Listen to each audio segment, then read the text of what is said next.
Hey, everybody. Welcome to the Muckrake Podcast. Happy holidays to everybody. I'm Jared Sexton. I'm here with my good friend, Nick Hauselman. Nick, happy Hanukkah. Well, thank you. Merry Christmas. They coincide this year. It's very exciting. It's a confluence of events. It's a confluence of events, and we're glad to get this out on Christmas Eve for everybody. We hope that your traveling is going okay, that your families are great. We are very, very thankful for you. We're here to cover just an absolute load of horse shit, as always, but that is our love language.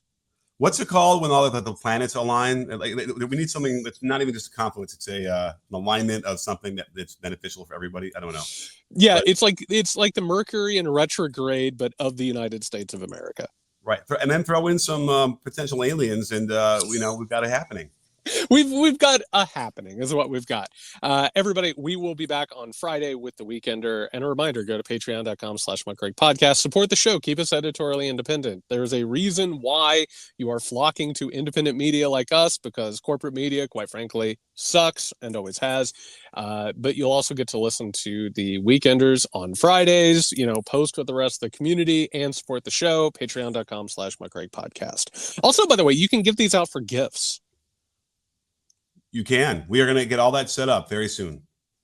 Are we? You know what? It might already be set up. You go to Patreon, but we'll figure that out. We're going to do a lot of interesting things in the new year to help people out. Well, I will say that I think that this is an interesting time to do stuff like that. Over at my Substack, Dispatches from a Collapsing State, a lot of people are giving out subscriptions to that to coworkers and family members who might want a different take on everything, a more accurate take. But it's patreon.com/muckrake podcast. Nick, on The Weekender last week, we were covering the fact that Elon Musk absolutely scuttled the funding bill in Congress, basically single-handedly. Congress eventually passed the funding bill after Musk basically blew this entire thing up. We had an inter-party war with the Republican Party over multiple things. Most of the bill ended up getting passed, except for, you guessed it, cancer research, especially cancer research for children. Nick, there is a lot I think that we can look at here in terms of how this whole thing played out, the sort of inter-party dynamics of it all. Maybe there's some strategy to be gained from this. What was your take of finally seeing the government shutdown being averted and the Republican Party sort of going to war with each other? I just think it's going to prepare us for what's going to be in store, but a lot worse. It's just the very, very beginning of how unruly this is all going to be. That said, the process of pulling apart all the different things that they had shoved together in one big, basically omnibus bill, maybe that's not the worst thing, right? To be able to do that sort of more separately and then be able to address everything like that. So, my fear is that someone's going to be able to have some weird argument like that saying, look, all the things that Musk and Trump are doing, are those things actually work, you see? And then they manipulate whatever they do to make it seem like it works. And so that might be my biggest concern out of all of this. Well, I want to say, first of all, the fact that we have this debt ceiling thing is absolutely ridiculous. And along the lines of a broken clock being right twice a day, Donald Trump pushing for unlimited debt is both telling in terms of what the Republican Party actually cares about, what their principles are, but also we shouldn't have this. We should not have these showdowns where Congress gets in a room and, the government is either going to shut down or it's not, based on who gets what. In this case, this was Musk carrying out a power play, going ahead and previewing for everybody that he basically has control over the Republican Party, and that Trump is more or less just an avatar, a dancing clown out in front of all of this. So the MAGA GOP rift at this point, it's already showing us one thing that we covered in the first Trump administration, what we always talk about, which is far-right authoritarian movements are dysfunctional. They destroy each other. They attack each other constantly. That is one of the weaknesses. But I do not think that people should take a look at what happened here and think, oh, it's not actually going to be that bad. It is still going to be very, very bad. But there are vulnerabilities that can be exploited if we're looking at an opposition that actually wants to exploit them, which the Democratic Party, it depends on the day, depends on the coin flip. It's funny if you look at it that way in terms of the debt ceiling and whether or not debt really means anything to a government like the United States and the economy like capitalism. Obviously we'd want more efficiency, right? We'd want to eliminate waste. but you don't need to use the boogeyman of like, we are, your kids are going to have nothing, the country's going to just be destroyed with too much debt. And when you kind of wrap your head around why they want to use that specific reason to cut the budget, you start to get a handle on why they're doing it, right? It's never been about the debt. It's always been about getting rid of entitlement programs, right? Freeloading people and the people on the couch who don't want to work and all that bullshit. So, you know what I mean? Like, so it just becomes even more clear when they use that kind of line of reasoning, and you hear Musk and all those people do it who have no connection to anybody who struggles check to check or month to month to make ends meet. They don't understand anything like that, or what the value of what the government does bring to people like that. So, it's just really kind of enlightening and revealing of where they really are coming from.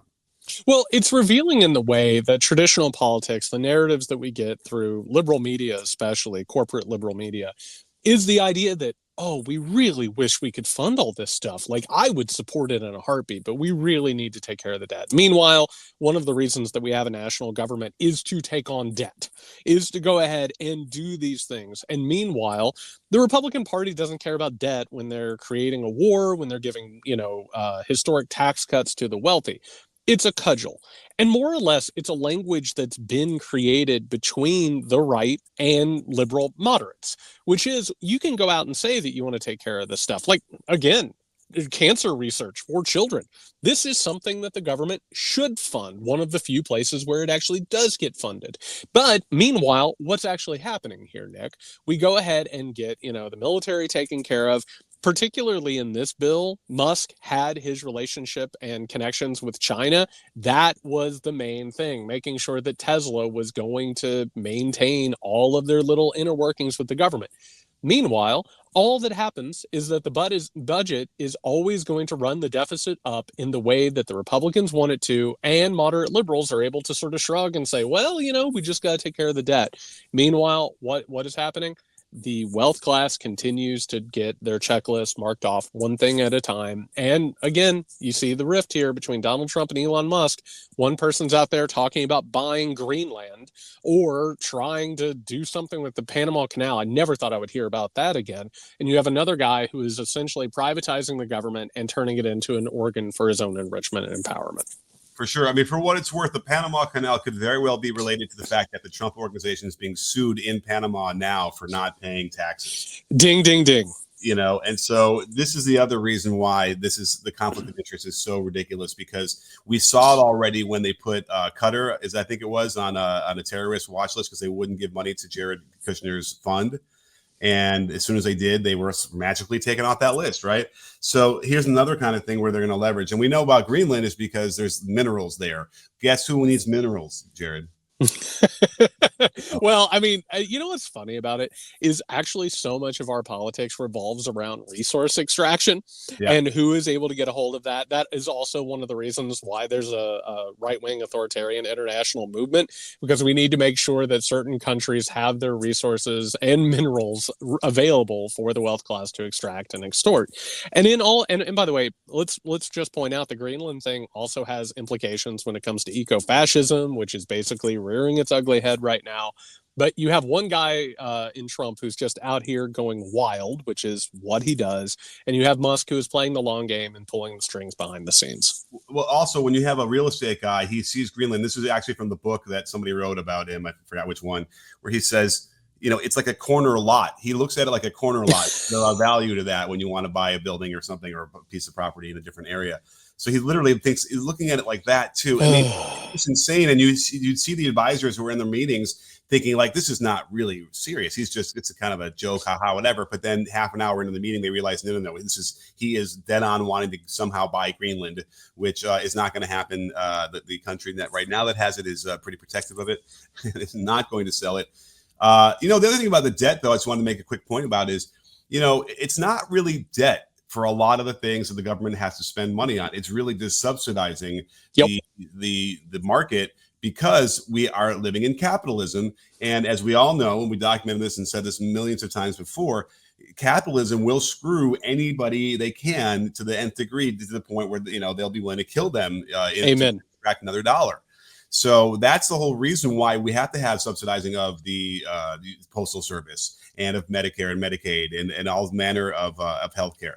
So that's why that shouldn't be looked at as debt at all. And and those expenditures tend to be pretty small relative to GDP anyway. So it's simply a racist trope designed to keep people down and working shitty jobs and feeding the machine. Amen. It couldn't be put any better than that. And I do want to take a second in the midst of all of this conversation. You brought up Greenland. Like, there is an effect in how all of this stuff sort of takes place. Like, for instance, we didn't even talk about the fact that the Canadian government is on the brink of falling apart. Justin Trudeau, there's a very good chance he's going to have to resign and will be replaced by a right-wing government, simply because Donald Trump said some things about tariffs with Canada, which is going to set in motion, the countries that are underneath the American sort of tree. We've talked about how countries like Israel and Saudi Arabia, they're sort of straddling the line between, the Russia-China coalition and the United States of America, so they can get away with whatever they want. Meanwhile, you have other countries like Canada that basically have to fall in line based on something that Trump will say. He's being used as a battering ram. And then meanwhile, while we're talking about this, we also have to talk about the fact that Germany, which is in alignment with the United States of America, is part of that Western liberal democratic sort of coalition. It's starting to fall apart as well because of far-right tropes, conspiracy theories, and all the stuff that's happening with their plans and strategies. What is Musk doing now? He is voicing support for Alternative for Germany, which is a far-right neo-Nazi adjacent group that is gaining power, much like all these places. It's gaining power in France, gaining power in England, gaining power in Germany, and now in Canada, all those places that are aligned with America. And we're hearing now that he is planning on maybe throwing 100 million towards Nigel Farage in the UK. In Germany, we're seeing the ascendance of this as they're coming into alignment with Russia, China, and the right-wing international movement. And what are we seeing with it? We're seeing in Magdeburg, there was a terrorist attack on a Christmas market that killed at least 5 people, and it was carried out by a guy who is a huge fan of Elon Musk. He's a huge fan of Alex Jones. He's listened to all these conspiracy theories. And what does that do? It creates a more violent environment in which right-wing authoritarians are able to gather more and more power. It's a domino effect. And what we're seeing take place right now is a lot of these dominoes are starting to fall. I just want to go a little deeper into the terrorist attack in Germany, because someone who appears like they'd be a Muslim and from a Muslim country, but was actually virulently anti-Muslim, and having been living in Germany since I think 2006. So to see the it's not cope, what is it? The seethe of the right wingers who can't use that, right? They want to be able to say, look, this is a Muslim extremist who's driven a car into a nice people in Germany, yada, yada, yada, and they can't do that. And you can see them getting just upset about it. That's what's so disgusting about all these things. I guess I'm dipped my toe back into Twitter a little bit, and it really had you been doing this, Jared, at all? Have you been going back to Twitter? I've been off the grid, so I've been as far away from social media as I possibly can. But yes, I've been keeping an eye on Twitter, which has been turned into a propaganda organ. So unfortunately, yes, I have to study that damn place. It's far worse than it ever has been, even though I got to tell you, Blue Sky is kind of like, it had a big influx and it's sort of Nick, and stuff. I'm glad you brought this up, because I want to let people know, I talked about this a little bit on the Discord. There is a huge operation that's taking place on Blue Sky, and I think it has a lot of implications. I've been studying it, but yes, it's more or less been flooded with a lot of accounts that are trying to spread disinformation, and also to continue sort of the liberal coalition rift that we've talked about in the past. So yes, it's sort of being infiltrated in much the same way that Twitter was as well. Yeah, I mean, and the sky is blue, but it's the engagement too. Like, there was a lot of engagement. Like, I was getting more engagement on my political Blue Sky than I ever had on my Twitter Blue Sky Twitter account, even though my Twitter account had many more followers, right? And I'm going to choose to believe in my conspiracy-addled brain that I would tweak Musk all the time, and I'm convinced that like they put me on some sort of thing where like those tweets don't go anywhere. Of course they do.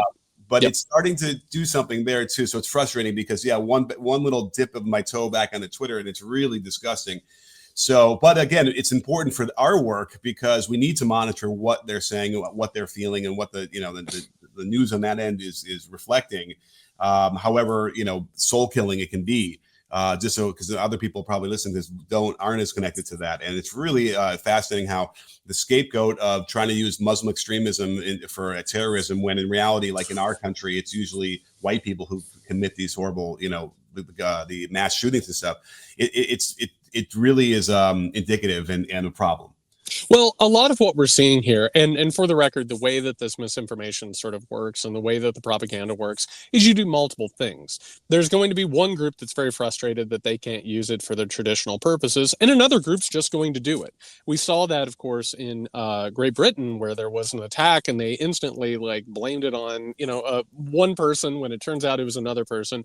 That's one of the reasons why this guy who carried out this attack in Germany carried it out, was because he had been inundated with Alex Jones style conspiracy theories that framed it in a different way, and included Tommy Robinson, one of these far right shitheads who is part of this whole sort of ecosystem. So what's happened over time, Nick, is something that I was afraid of going back into, I would say 2016, 2017, which was the Overton window started to change, the environment started to change, people start getting affected by this, even if they understand it's bullshit. It sort of moves things around, which has now led to a place where, again, you have an international authoritarian movement. China, Russia, North Korea, Turkey is on that list, you name it, Venezuela, whatever. They have this sort of coalition that's moving more towards autocracy.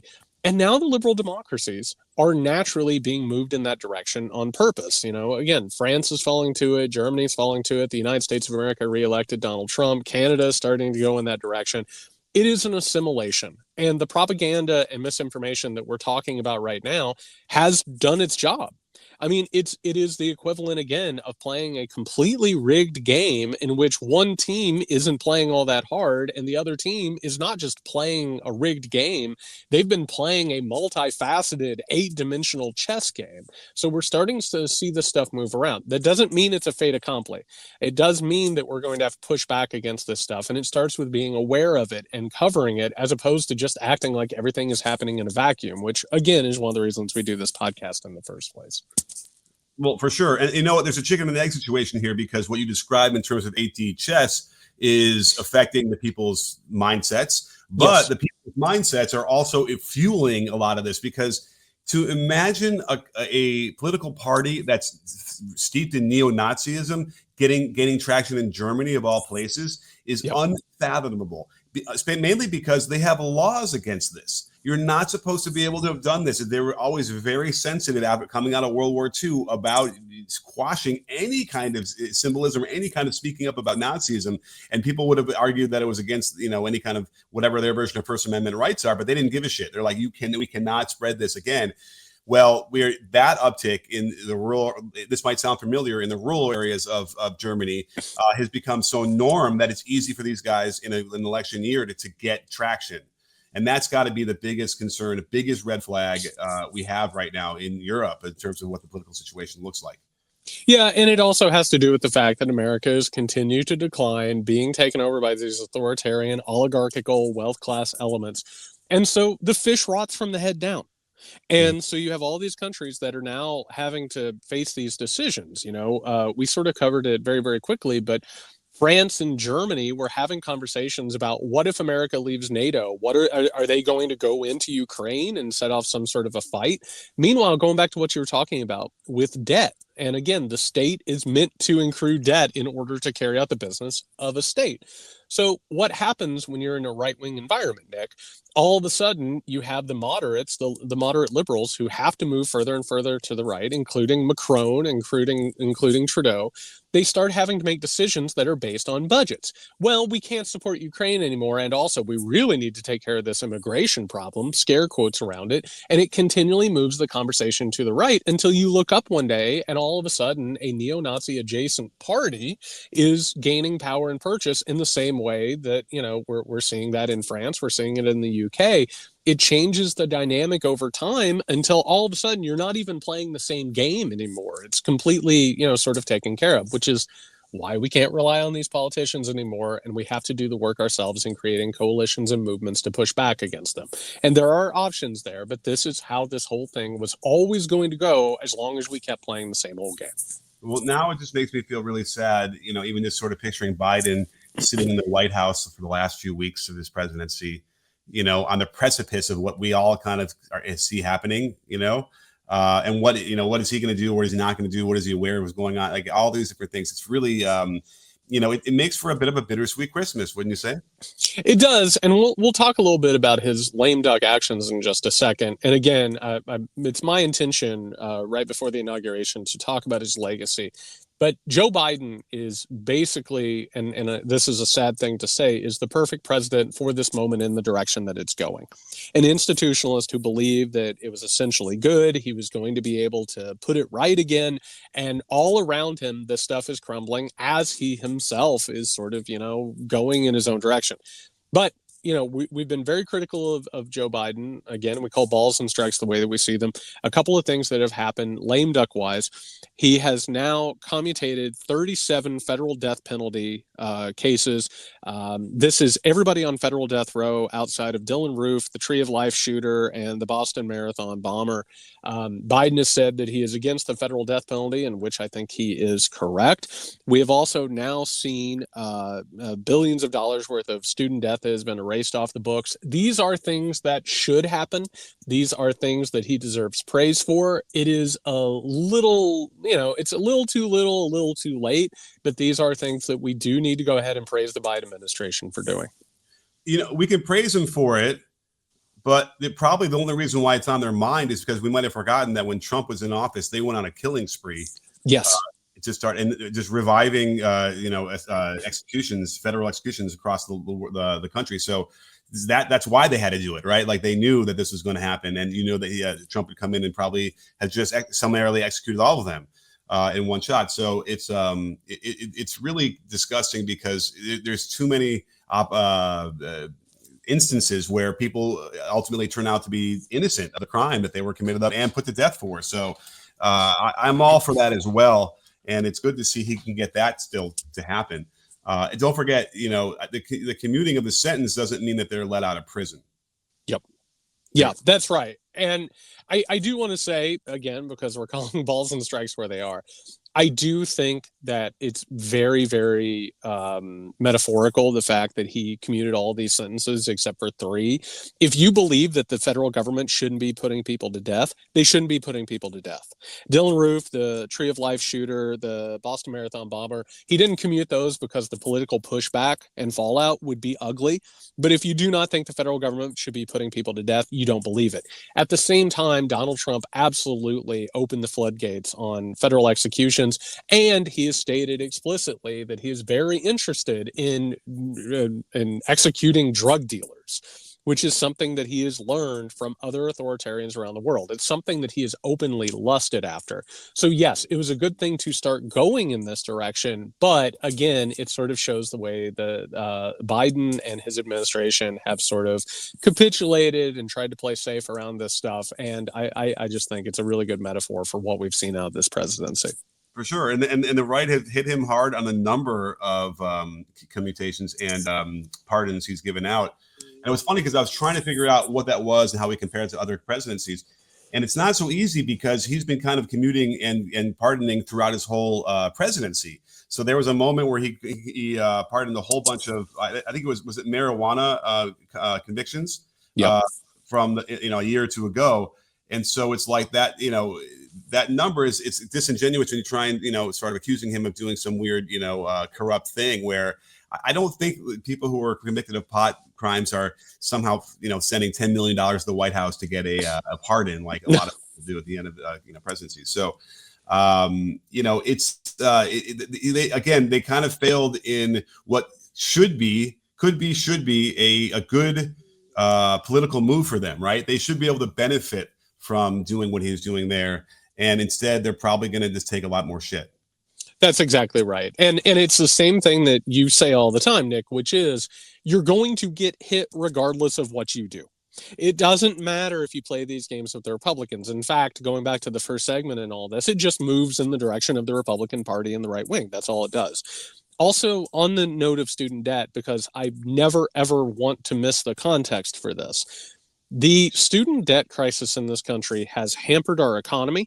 It's hampered people's ability to get ahead, to buy homes, to have children, you name it. A lot of the problems that we've seen have originated from the predatory practice of exorbitant student debt prices. The fact that this was taken care of, and of course the Supreme Court has gotten involved in all of this, it should have been done a long time ago.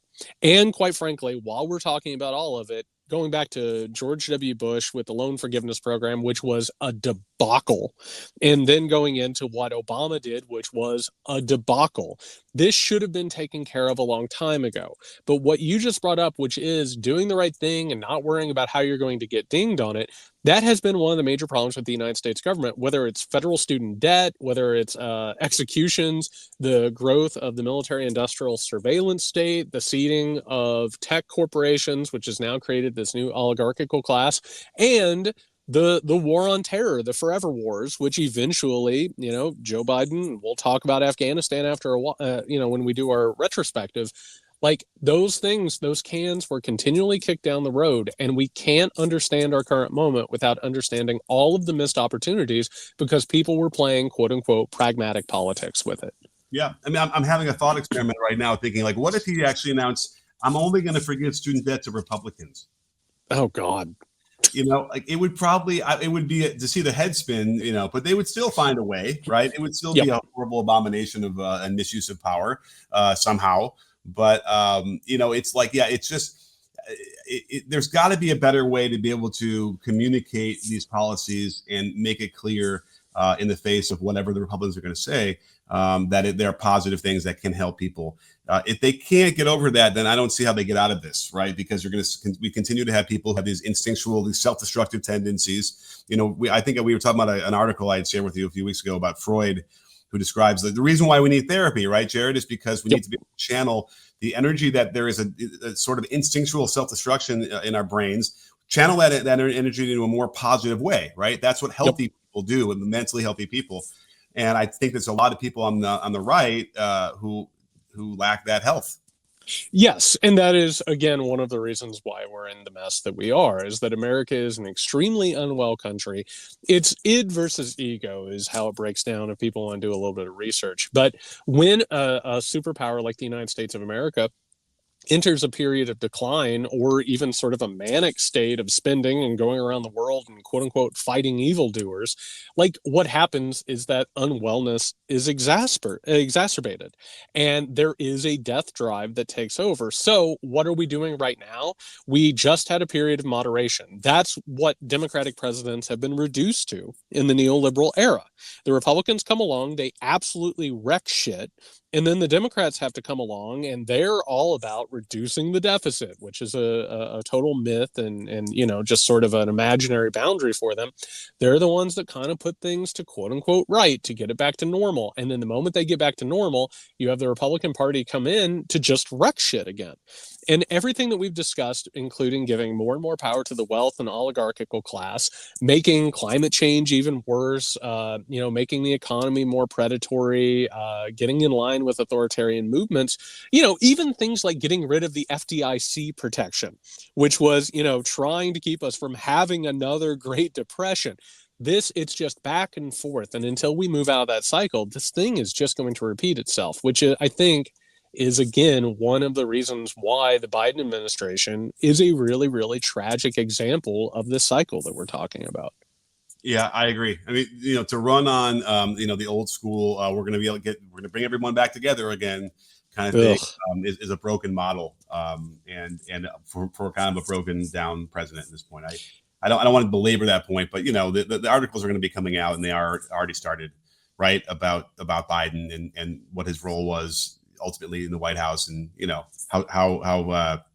how forceful he could be, or lack of force he had. So it's an end of an era, and as we move into this thing where Pelosi and Biden and I thought we were done with that, Jared. I thought this era would have been over like a few years ago, right? And it's just persists, kind of like the Republican Party has persisted. This isn't a popular thing that I say, but the people who hid Biden's condition within the administration, they should be investigated. They really should. Like the behavior that took place here, like we should know what's happened. And speaking of investigations and speaking of a sclerotic government that's falling apart, Nick, we have seen the release of the House Ethics Report about Matt Gaetz. And what we thought was there. It turns out that Matt Gaetz, the former representative from Florida and the former attorney general nominee of Donald Trump, turns out the House Ethics Committee found that he regularly used drugs. He paid for sex, including one interaction with a 17-year-old, which the House report has said, well, he didn't know, but whatever. We have now seen the results of that. It's now, we knew that this had happened. We knew where all of this stuff had taken place. We knew what the allegations were. To see it in black and white and to know that Donald Trump went ahead and nominated him for attorney general and to know that the Republican Party scuttled the release of this thing, it is nauseating. There's no other way to put it. It is one of the most gross, sick-making feelings to see this stuff in all of its disgusting glory. We've talked about this before already, but to finally see, this is a final report. It's not like a preliminary with people trying to make it seem like that. And when you read it, it is heartbreaking. And there was enough evidence to show that he was having sex with a 17-year-old. And it makes you wonder about, again, we talked about this before, but Merrick Garland's DOJ and why they refused in 23 to actually prosecute this. And I know that there was some indication that one witness said something once and then said something else in a deposition later, but that was under oath, which was a damning part of the testimony. So it really is, it's strange. Strange is not the right word. Corrupt, whatever you want to call it, from Garland, that they didn't prosecute this. But don't you find it interesting that Gaetz a couple days ago had sort of teased that he would show up for the new Congress that he got elected for, and then all of a sudden this report comes out? Yeah, it's very much the George Costanza. What do you mean I quit? like, oh, you took that seriously. And, he's already done what, everyone expected him to do, which is he's pushing for a restraining order to have people not talk about this and to keep it out of the public eye. Just to notice. I think he's that much of a pariah, even on the right, that they're like, fuck it, we're just gonna leak this because we don't want him showing up. Well, and we talked about this. The cardinal sin of Matt Gaetz in terms of why he's been ostracized from the Republican Party, it wasn't because he did this. It wasn't because he engaged in all this. We know, and by the way, Madison Cawthorn, I'm never going to actually praise that guy because he is an absolute creep, and I'm so glad he's not in the halls of power. He said he knew about this. I mean, he laid it out. The reason why he got ostracized was not because of the terrible things he did or his terrible ideology. It's because he pulled back the curtain on what happens within the ruling wealth class. Mm-hmm. All these people do this stuff. This is one of the reasons why the Epstein stuff got all the attention it did. It's one of the reasons why the Diddy stuff has gotten all the attention it has. It's because at a level of power, the wealth class protects itself. The cardinal sin that Matt Gaetz made was not doing this stuff. It wasn't even getting caught doing this stuff. The cardinal sin was that he was too much of a troublemaker within the political class. That's it. They didn't want him around because he was going after, people like McCarthy too hard, or he was a little too loud criticizing other members of the Republican Party. They don't care about this. They would have made him attorney general and they would have buried this thing. But the fact that Matt Gaetz went to war with fellow Republicans is the reason why we're even hearing about this. And one of the reasons why he's probably not the next attorney general of the United States of America. That's fascinating. I guess I never really sort of wrapped my head. I guess I assumed there were enough people in the Republican Party that were upset about, sleeping with a 17-year-old. But you're probably right. They probably just kind of back pocketed. They were waiting to use it when they needed to. Well, Nick, I mean, just to put this into context, I mean, the Republican incoming president has been found liable for sexual assault, has been caught on tape bragging about sexual assault, and is committed. I mean, how many, how many crimes has he been committed of? How many things has he said out loud that we've heard? They don't care about this stuff. They'll use it as a cudgel against their political enemies, but they're more than happy to get in line and salute whoever they want, as long as that person will play ball. So it's a feature, not a bug. There it is. And I suppose that, Newt Gingrich is the guy that kind of sparked this whole thing when he went after fellow Republicans, too. And that got him a meteoric rise. And fall. Yeah, the fall was probably just as fast. So, perhaps they'll learn from that. But I don't know. I don't mind so much because, not having Matt Gaetz in Congress is not a bad thing. Well, I mean, he might get back in Congress. I mean, he's going to make a ton of money somewhere. He'll either be a lobbyist. I know he's already making a ton of money doing cameos. I assume he'll have his pick of corporate jobs. You name Oh, it. He might end up back in Congress. I think he's got a show already. Is it Newsmax or maybe it was even Uh, 08 or one of those? Didn't he get? I swear I saw that. You didn't see that? I have ignored this for a variety of reasons, including prioritizing my own mental health. Okay, so I'll just trust me when I saw something that OANN he landed a talk show, which by the way, he could get out of, I'm sure, if he wanted to, but yes, he already got that, which shows you how far he's fallen as well can't even make it on Fox. Well, speaking of Republican cover-ups, Nick, and this goes along with a large theme of this show so far, Texas GOP Representative Kay Granger has been missing for 6 months, hasn't shown up to her job. No one really said anything about it, and an enterprising journalist tracked her down. It turns out that Kay Granger has been coalescing at a dementia health center for the last 6 months. Constituents didn't know, it wasn't publicized. This is one of those crazy ass things that you hear about and you suddenly realize that everything that you know about politics in terms of conventional corporate media narratives isn't true. Also, by the way, all of the leaks about Biden, it turns out that the business of government is on the tracks. It's on autopilot. It's on Tesla self-drive at this point. And this revelation, it's not getting as much attention as it deserves, but I think that this is damning. And the fact that this has come out when it has, and it's not getting the attention it needs, it tells you basically everybody's in on this grift. You know what's weird about this, Jared, is that, I mean, first of all, it makes me angry because it reminds me of what happened with Feinstein. Yep. Where they were wheeling her out and like it was awful. Like it was abusive. Right. And she deserved to sort of be where Kay Granger is now. Like at least she's convalescing in a home where they could take care of her, and it's not like they're wheeling around in front of Congress and holding up her thumb or up or down, right? And then she didn't run again. So that, I have to imagine in some addled way they were thinking, well, there's only a few months left in this term, we'll just sort of whatever, but. I don't know, because it makes you feel like, okay, what about the level of power that you feel like you have forces people to prop them up and keep them there? It sort of staggers my mind. But again, at least it seems like they're keeping her comfortable where her family can visit her and, have her remaining days in peace. You know what I mean? Well, and for the record, as somebody who has had, a record of this in my family, I've experienced it. Like, it's a really, really hard thing, and they don't need to be serving in Congress. The family needs to spend time with them. They need good care. The Feinstein thing, it still makes me so sad and so angry. But the revelatory thing here is, one, the Republican Party hasn't told anybody. Two, the Democratic Party hid a lot of this Biden stuff, and they're more than happy to leak about it now. They all knew about this, and of course, when they were trying to push Biden out of the nomination after the disastrous debate, they were like, well, I saw him in person, and it was concerning. Well, they're only doing it when it gets revealed or when it's politically advantageous. And here's what we're learning in all of this. It doesn't matter who is in the office when things are on autopilot like this. All of the bills, all of the legislation are being made by the think tanks and the institutes that we have talked about and we've covered, which are, paid for by the wealth class. It doesn't matter as long as someone's able to go in and be made to push a button, or in some cases don't even have to show up at their job because a majority is there.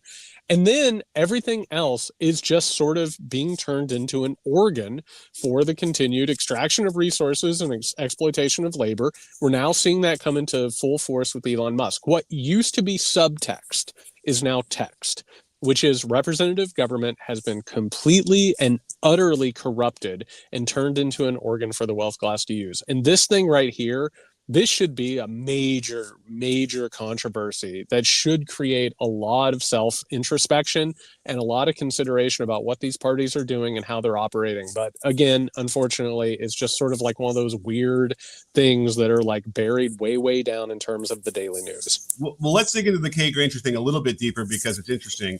And you have had experience with dementia in your family, you mentioned. Is it safe to say that the signs probably didn't just appear 6 months ago, and then the day after the signs appeared, they put her into this place? Well, and this is the sad part about it. It's one of the more tragic things that you can experience in life is watching, a loved one succumb to this type of stuff. There are periods of denial, when the signs start showing up and like that they're there. And again, the Biden story is very similar to this. Like there are moments where people are in this period of being like, no, everything's fine. Like, yeah, they're getting a little bit older or you name it. But there is it's obvious that for Granger to be, put into care, people knew it. And the fact that she went into care without resigning her position and everyone's like, just keep it quiet. We'll go ahead and milk out the last of this. Like that shows more or less a conspiracy to hide this stuff and to just sort of like stay away from it. So, we can look at it, and of course we'll talk more about the Biden thing when we get to the retrospective, but like the way that this stuff is being handled, it shows the division between the political and wealth class and everyone else, which is, if you were part of that specialized in group, like you've got it under control. The proles don't need to know about this. The regular people don't need to know about this. What they don't know won't hurt them. And that sort of a mindset, it just makes it all the more tragic. But one more thing about that is, okay, so let's just say my point was trying to get to that there was evidence way before this that there was that she should step down, right? This is not going to be a good thing, sure. Yes. Probably for a year, 2, 3, whatever. Well, then the question is are they afraid that they're going to lose their seat and lose that vote in a very close and contested Congress? Well, do you know what she won the 2022 race by in Texas in the 12th district? It was not close. Right. She almost doubled up the guy behind her in 64.3% of the vote. So this was as safe a seat as possible. So why wouldn't they just been able to say, we'll just find somebody else to take, we'll give you a big party and we'll celebrate your service. Thank you. And we'll be able to replace you with somebody else who's going to understand everything the Republicans want. Right. So what does that say about that they were still willing to prop her up in a situation where she should be convalescing and enjoying the last few years of her life in peace?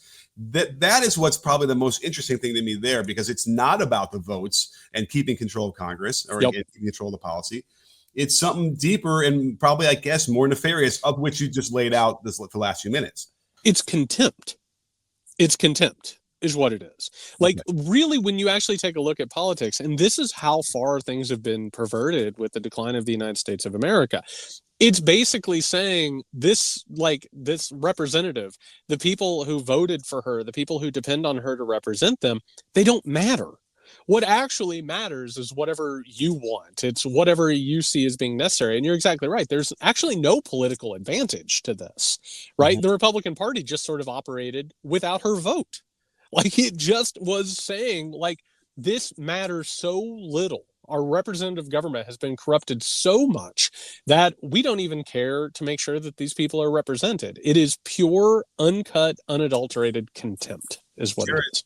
You know how we can solve this and not ever have any more congressional members suffering from dementia. And is this where you try and get robots into Congress? That's where we are. We robots.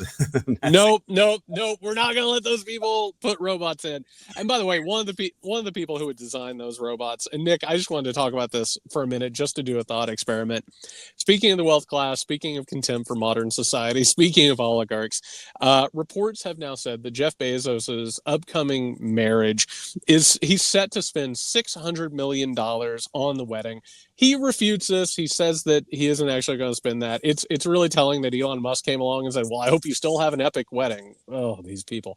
But Nick, I just wanted to talk about, first of all, and we sort of texted about it, like, how can you spend $600 million on one of these things? Like, just to do the thought experiment, I think puts into perspective the massive difference between the oligarchical wealth class and the rest of us. So I will say I do have some experience in this area. I have worked on multi-$100 million weddings. Okay, tell us all about it. Yeah, you live in California. I did one where I did a video once for a guy, George Roberts. You probably will kick me off the pod now when I admit this, but George Roberts was the R in the KKR, and if we don't remember, the Barbarians at the Gate is based on them. They would come in there in the '80s and do leverage buyouts. Oh, sure. Very nice guy, though, I'd say.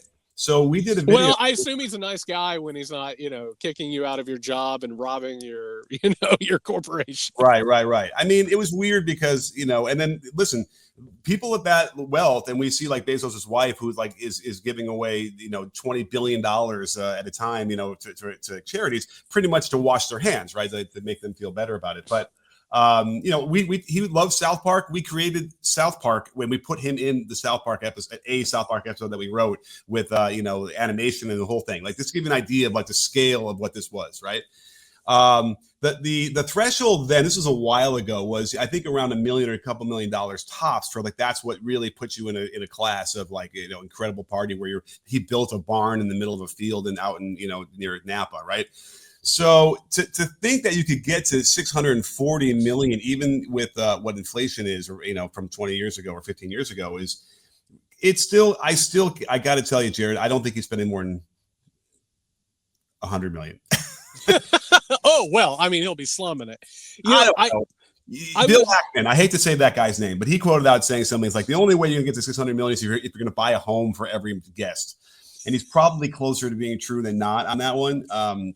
So again, I don't know how you can do that. Now, maybe if you had like the Rolling Stones, Paul McCartney, like if you got every one of those bands to play a whole set, and then probably had your guest feeling kind of sad by the end of that a little bit, then I just can't picture how you're going to get that high. You know what I mean?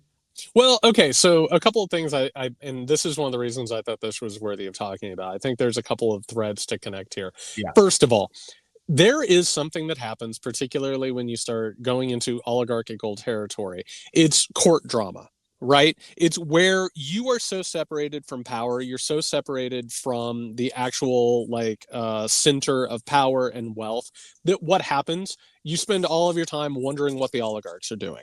Right? Who's in, who's out? Like, do they not like each other? Trump's whole administration and circle and ecosystem is just like this. So you're alienated from it, and you start having these sort of rumors about it, which, for the record, is what oftentimes leads to revolution. Right? It's rumors about what the wealth class is doing.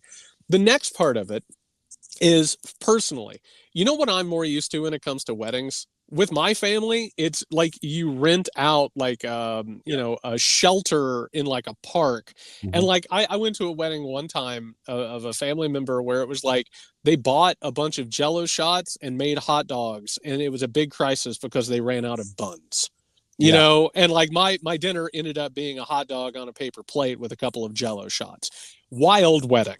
I'll just say that was a wedding. And just a quick anecdote, Nick, that was a wedding where I got to the wedding and somebody met me at the door and said, "Don't tell anybody the mother of the bride is here. There's a warrant out for her arrest." Yeah, no, that sounds kind of, that's fun.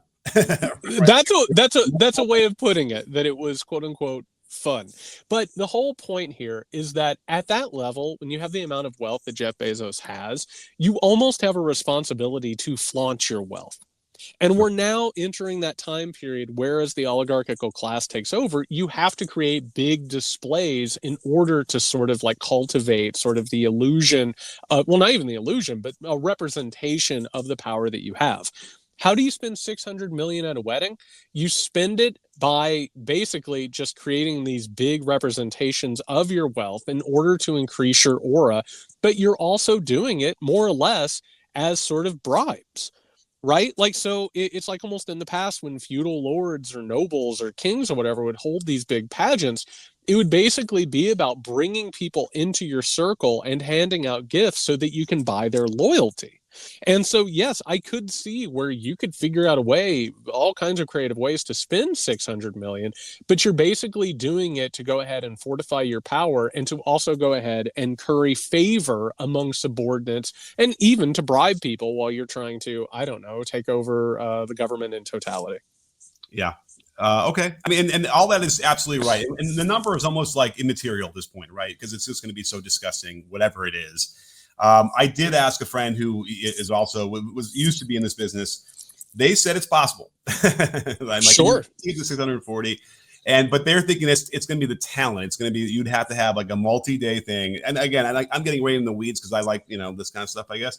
But you'd have to have the talent. Like it would be like, Stones, Billy Joel, Paul McCartney, everybody, doing full sets across 3 days. And that kind of thing could get you into that realm, really, because it's like even though you can get the most expensive, flowers on each table, right? You can't get to 100 million with that. It's got to be the talent. It's got to be the other stuff too. God forbid there's in a drone, Well, and it's also the garishness of it, right? It's the audacity. So it's like having a hologram of Tupac performing with a hologram of John Lennon, right? Or if you wanted to have like not Salvador Dali, gosh, he died, but in the 70s, Picasso. You wanted Picasso to do the lettering on the cards for each individual, placeholder for the CD. Well, and what the whole point of this, and this isn't gossip, even though it sort of is in the realm of gossip. What we're watching, Nick, is what I've been talking about for years now, which is the eradication of liberal democracy, which is the idea that everybody deserves a government that should be able to look out for their interest and also sort of, serve as sort of a meeting ground of ideas and governorship. Instead, what we're doing is we're being pulled back into a feudal situation. What you just brought up is exactly right. Like, this isn't going to be like a 2-day event. This is going to be like a medieval festival with all of sort of the accoutrements of modern tech society, because that was the purpose of this all along. It was to roll back time away from liberal democracy and get it to the point where you are back with feudal lords and barons and, king type figures. And so it's hard for us to wrap our minds around that because we've been fed this bullshit that progress is a straight line. Right? It's always going to get better. Things are always going to improve. There's going to be, the moral arc of the universe bends towards justice, whatever it is that you want to believe in, whatever line you've been fed.